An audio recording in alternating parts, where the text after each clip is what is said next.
අද අපි කතා කරමු කොහොමද මම එක වීඩියෝ එකකට 2.5 මිලියන් views අරගෙන ඒ වීඩියෝ එකෙන්ම followers ලා 25000ක් මගේ TikTok account එකට ගත්තේ කොහොමද කියලා. ඉතින් මේ වීඩියෝ එක අන්තිමට ඔයාලා දැනගන්න පුළුවන් TikTok වීඩියෝ එකට views ගන්න හරියට TikTok වීඩියෝ එකක් හදන්නේ කොහොමද කියලා.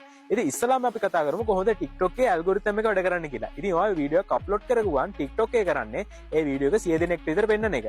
එතනින් බලනවා මේ වීඩියෝ එක කොච්චර ප්‍රතිශතයක් බලනවද කියලා. ඒ කියන්නේ ගොඩ දෙනෙක් ඔයාගේ වීඩියෝ එක බලලා තිබ්බොත් එහෙම TikTok එකෙන් ගන්න ඒ 100 දෙනෙන් එහාට ඊට වැඩි ලොකු reach එකකට ඔයාගේ වීඩියෝ එක අරන් යන එක. ඉතින් ඔයාට පුළුවන් වෙන්න ඕනේ ඔයාගේ TikTok වීඩියෝ එකේ මුල් තප්පර 3-6 ඇතුළත ඔයාගේ viewer ඒකේ වීඩියෝ එකේ රඳවලා තියාගන්න. ඉතින් ඔයාට පුළුවන් මේ වීඩියෝ එකේ රඳවලා තියාගන්න තප්පර 3-6 ඇතුළත පොඩි hook එකක් දාන්න. ඉතින් ඔයාලා දැකලා ඇති මගේ වීඩියෝ වල මේ විදිහට green line එකක් යනවා. ඉතින් මේ විදිහට green line එකක් දාන්නේ ඔයාලා වීඩියෝ එක hook කරන්න.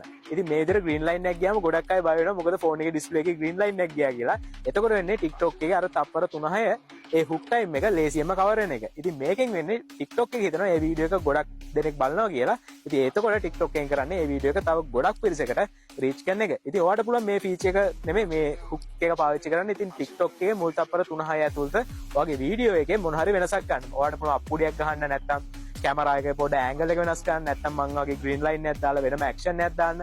ඔයගේ දෙයක් ඔයාලට පාවිච්චි කරන්න පුළුවන්. ඒ වගේම TikTok එක කරන content එකේ ඒ කියන්නේ හිතන්නකෝ ඔයා මොකක් හරි දැක් කියලා දෙන්න දැක් කරනවා කියලා. ඉතින් ඔයාලට පුළුවන් TikTok වීඩියෝ පටන් ගන්න කලින් ඒ කියලා දෙන එක ගැන කියලා ඊට පස්සේ ඔයාගේ tutorial එක පටන් ගන්න. ඉතින් මේ වගේ tips එකක් follow ගන්න ඔයාලට පුළුවන් ලේසියෙන්ම TikTok වීඩියෝ එකක් හදලා ලේසියෙන්ම views අරගන්න. ඉතින් මේ වගේ tips බලන්න අපේ YouTube channel එක subscribe කරන්න. ඒ වගේම අපේ TikTok එක follow කරලා set වෙන්න. එහෙනම් තවත් වීඩියෝ එකකින් ආයෙත් set වෙමු.